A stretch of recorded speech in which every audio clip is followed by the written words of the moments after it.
راجہ صاحب پلیز. راجہ صاحب جناب اسپیکر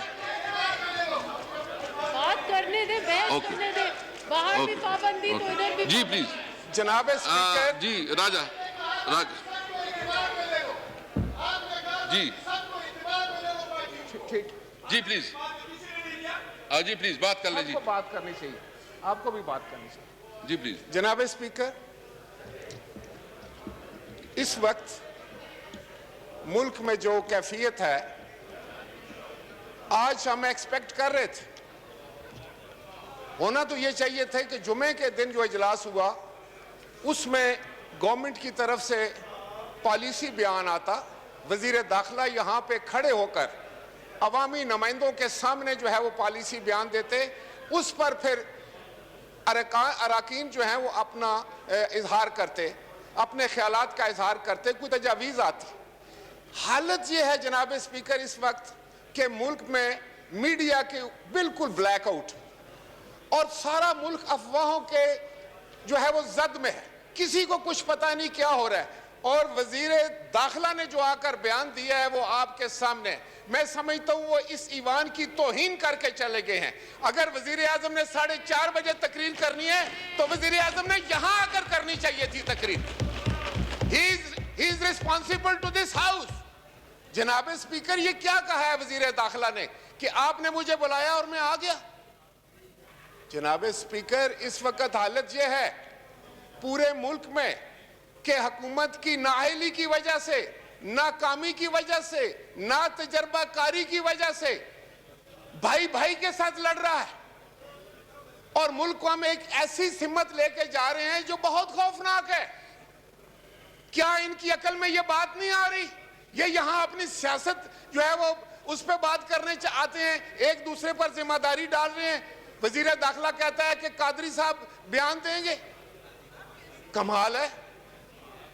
یہ ہم سب کا ملک ہے اور ہم سب جو یہاں بیٹھے ہوئے ہیں ہم سب غلامان رسول ہیں، رسول مقبول صلی اللہ علیہ وسلم کی عقیدت مند بیٹھے ہوئے ہیں.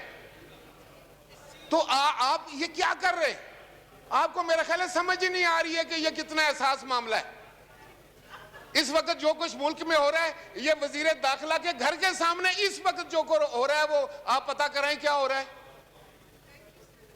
تو یہ کیا ہونے جا رہا ہے اس ملک میں؟ اگر ہم سب غلامان رسول ہیں، اگر حکومت اتنی بڑی دعوے دار ہے، اگر آئے دن آپ ادھر کھڑے ہو کر وزیر بھی اور وزیر اعظم جو ہے وہ ریاست مدینہ کی بات کرتے ہیں، تو کیا ریاست مدینہ میں ایسے ہوتا ہے؟ کیا حکومت اپنے ہوش و حواس کھو بیٹھی ہے؟ کیا ان کا صبر ختم ہو گیا ہے؟ جناب اسپیکر میں آپ کو بتانا چاہ رہا تھا، میں کوئی یہ تعریف نہیں کرنا چاہتا اپنی. آپ کو یاد ہے کہ میں وزیر اعظم تھا تو ڈنمارک میں خاکے بنے تھے، توہین رسالت کا ایک معاملہ آیا تھا. کیا ہم نے لوگوں کو گولیاں ماری تھی؟ کیا ہم نے لوگوں کی لاشیں گرائی تھی؟ ہم نے اس وقت یوم عشق رسول منایا تھا اور پوری دنیا پر واضح کر دیا تھا کہ رسول مقبول صلی اللہ علیہ وسلم کی عظمت سے بڑھ کر، عزت سے بڑھ کر ہمارے نزدیک کوئی بڑی بات، کوئی اور چیز نہیں ہو سکتی. لیکن آپ لوگ جس سمت جا رہے ہیں وہ خطرناک سمت ہے. وہ میرے ملک کے لیے اور آپ کے ملک کے لیے خطرناک ہے. آپ جو بو رہے ہیں آپ کو بھی کاٹنا پڑے گا اور اس ملک کو بھی کاٹنا پڑے گا. حکومت وقت کا تو یہ فریضہ ہوتا ہے کہ وہ دلوں کو جوڑے اور وہ تو ایسے حالات پیدا ہی نہ ہونے دے. آپ نے کیا ایگریمنٹ کیا ہے کہ آپ ایوان میں لے کر آئے تھے؟ کس نے آپ کو اختیار دیا ہے کہ آپ ایگریمنٹ کریں جا کر؟ اگر آپ نے کوئی ایگریمنٹ کیا ہے جس کا مجھے نہیں پتا، میڈیا پر وہ نہیں آ رہا کہ کیا ایگریمنٹ، ہاؤس کے اندر وہ نہیں آ رہا کیا ایگریمنٹ، اور آپ ایک ریزولوشن لے کر آ جاتے ہیں کہ ہم سارے جو ہیں وہ غلامان رسول ہیں. بالکل اس میں کوئی شک نہیں. اس عظیم ہستی کے تقدس پہ ہم سب قربان ہیں، آپ بھی، ہم بھی سب. لیکن بطور حکومت آپ اپنی ذمہ داری میں مکمل فیل ہو چکے. آپ کو پتہ ہی نہیں کہ آپ کیا کر رہے ہیں. آپ قادری صاحب شریف آدمی ہیں، ان کے ذمہ کوئی چیز لگانا چاہ رہے ہیں. میرے بھی وہ وزیر رہے ہیں مذہبی امور کے، میں جانتا ہوں ان کو بہت اچھے سے. اپنی ذمہ داریوں سے مت بھاگیں.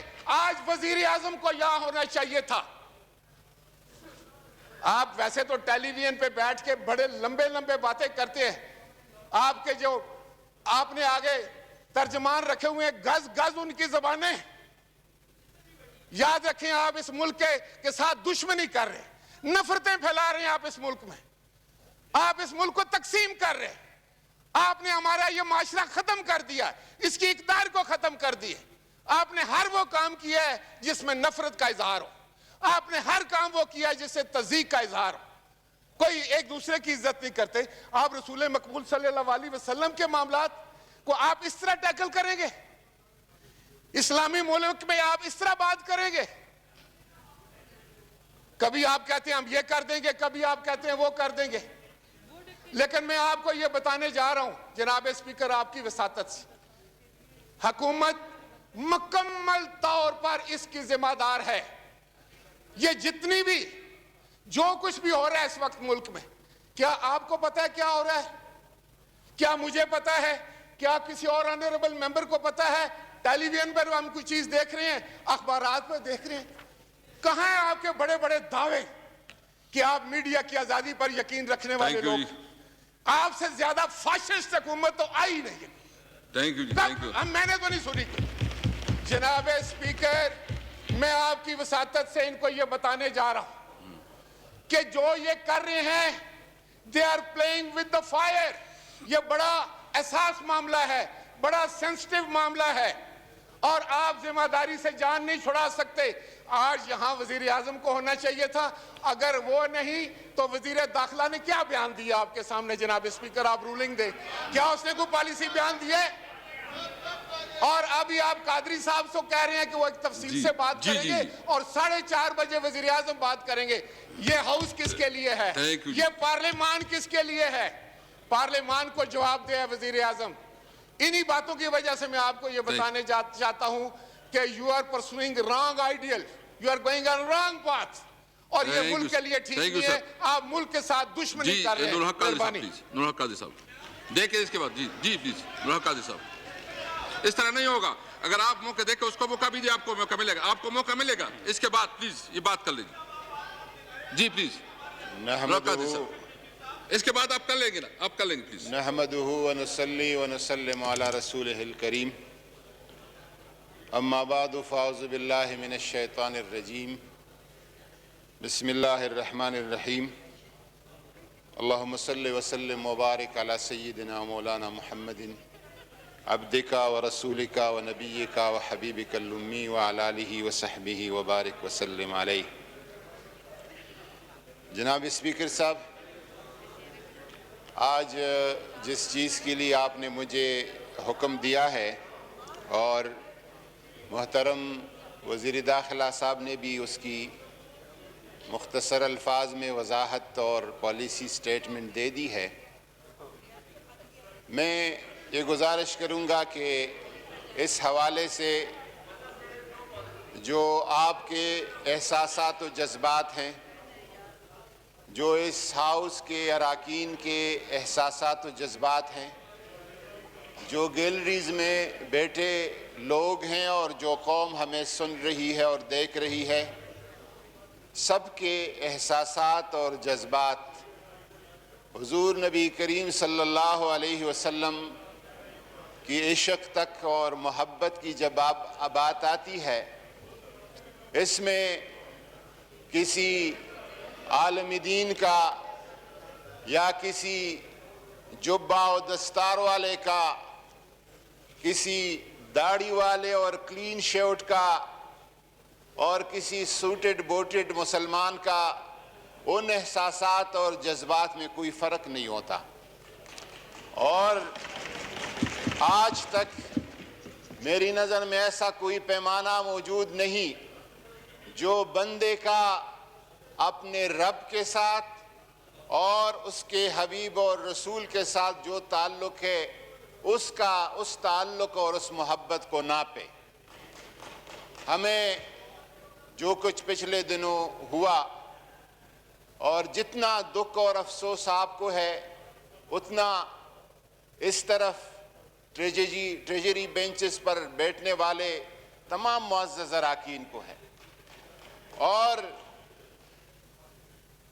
کوئی بھی سیاسی حکومت، جمہوری حکومت، منتخب حکومت اس طرح کی چیزوں کو افورڈ ہی نہیں کر سکتی. اور یہ جب واقع ہو جاتے ہیں تو یہ سانحات ہوتے ہیں، اور سانحات کا اس کا اللہ تبارک و تعالیٰ ہی اس سے پناہ دیتا ہے.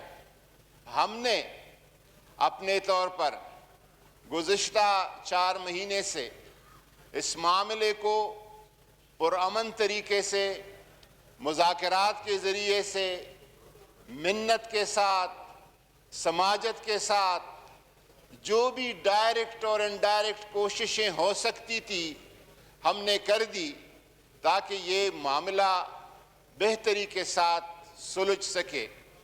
اور آخری جس بات پہ ہم نے اختتام کیا تھا اور ہم نے مذاکرات کا دروازہ کھلا رکھا تھا وہ یہ تھا کہ معاملہ اور معاہدہ کے روح سے ہم اس معاملے کو پارلیمنٹ میں لانے کے پابند ہیں. آپ آ جائیں.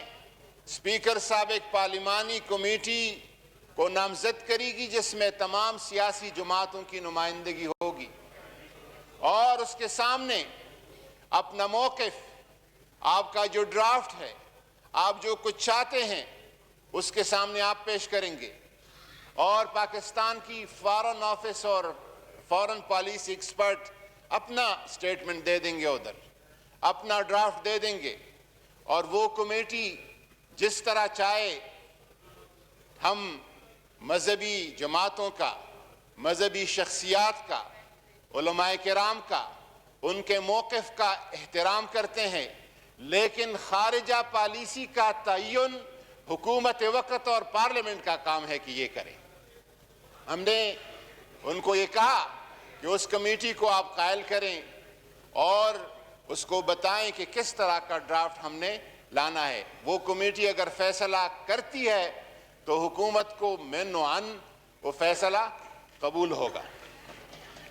یہاں پر اس دوران جب ہماری گفتگو یہاں تک پہنچی تھی تو 20 اپریل کی کال دی گئی. بدقسمتی سے ایک ویڈیو نشر ہوا اور اس کی تیاریاں شروع ہو گئی، جس کی وجہ سے حکومت کا یہ فرض تھا کہ راستوں کو کھلا رکھا جائے، موٹر ویز کو کھلا رکھا جائے، جی ٹی روڈ کو کھلا رکھا جائے، اور عام آدمی کی زندگی کو متاثر نہ ہونے دے. یہ حکومت کا فریضہ ہے اور یہ میری دین اور شریعت کا بھی فریضہ ہے. اللہ تبارک و تعالی قرآن پاک میں فرماتا ہے وَآتِ ذَا الْقُرْبَى حَقَّهُ وَالْيَتَامَى وَالْمَسَاكِينَ وَابْنَ السَّبِيلِ، اور جو راہ چلنے والا ہے اس کو آپ نے اپنا حق دینا ہوگا. اور میرے نبی رحمت کا جو شریعت ہے وہ تو منع کرتا ہے کہ آپ راستے پہ جنازہ بھی نہیں پڑھ سکتے، آپ راستے کو بند کر کے 5 وقتہ نماز بھی نہیں پڑھ سکتے. میں آپ کو بتاؤں، بات تھوڑی لمبی ہو جاتی ہے، لیکن ایک بہت بڑے امام محمد ابن ادریس شافعی، جس کے بارے میں حضور نے فرمایا تھا، پیشنگوئی کی تھی کہ میرے امت میں ایک عالم آئے گا جو دنیا کو علم سے بھر دے گا، وہ امام شافعی تھے. امام شافعی قاہرہ کے ایک رستے سے جا رہے ہیں، اور جب اس رستے پہ نکلے تو سامنے سے کتا آیا اور وہ کتا آپ کی طرف لپکا تو آپ کے شاگردوں نے اس پر پتھر پھینکے تاکہ آپ کی دامن اور لباس کے ساتھ کتے کا منہ مس نہ ہو اور نجس اور پلید نہ ہو جائے. تو امام شافعی کے چہرے پہ غضب اور غصہ کے آثار آئے اور ان شاگردوں سے کہا کہ اے میرے شاگردوں، قیامت کے دن اگر میرا رب مجھ سے پوچھے گا کہ کیا اس کتے کا رستے پہ گزرنے کا حق نہیں تھا تو میں کیا جواب دوں گا؟ امام شافعی کیا جواب دے گا؟ اس طرح حکومت کی ذمہ داریوں میں آتا ہے کہ اس رستے کو، روڈز کو اور عام شخص کی زندگی کو کھلا رکھے. اس حوالے سے انشاءاللہ تبارک و تعالی ہماری جو پالیسی ہے وہ ڈسکشن کی ہے, مذاکرات کی ہے, مفاہمت کی ہے. رات کو بھی ہوا ہے ایک دور, آج صبح بھی ہوا ہے, اور شام کو رات کو انشاءاللہ تعالی تراویح کے بعد ایک دوسرا تیسرا دور ہوگا, اور اس پہ ہم انشاءاللہ تبارک و تعالی کوشش کریں گے کہ پارلیمنٹ کی خواہش کے مطابق, اس قوم کے اطمینان کے مطابق اس سارے معاملے کو, اس سارے قضیے کو مذاکرات کے ذریعے سے حل کیا جائے. اور میں یہ بتاؤں کہ الحمدللہ کوئی بھی مذہبی تنظیم, کوئی بھی مذہبی شخصیت پاکستان کے تاریخ میں کسی نے اتنا تحفظ ناموس رسالت کے ایشو کو اور اسلاموفوبیا کو دنیا میں اتنا اس پیغام کو نہیں پھیلایا ہے جتنا عمران خان نے پھیلایا ہے. اور یہ سعادت, یہ نیکبختی اللہ تبارک و تعالیٰ نے عمران خان کے حصے میں لکھی ہے کہ انشاءاللہ تبارک و تعالیٰ ہمیشہ ہمیشہ کے لیے اس کا راستہ عمران خان روکے گا. شکریہ. وما علینا الا البلاغ. جی مولانا صلاح الدین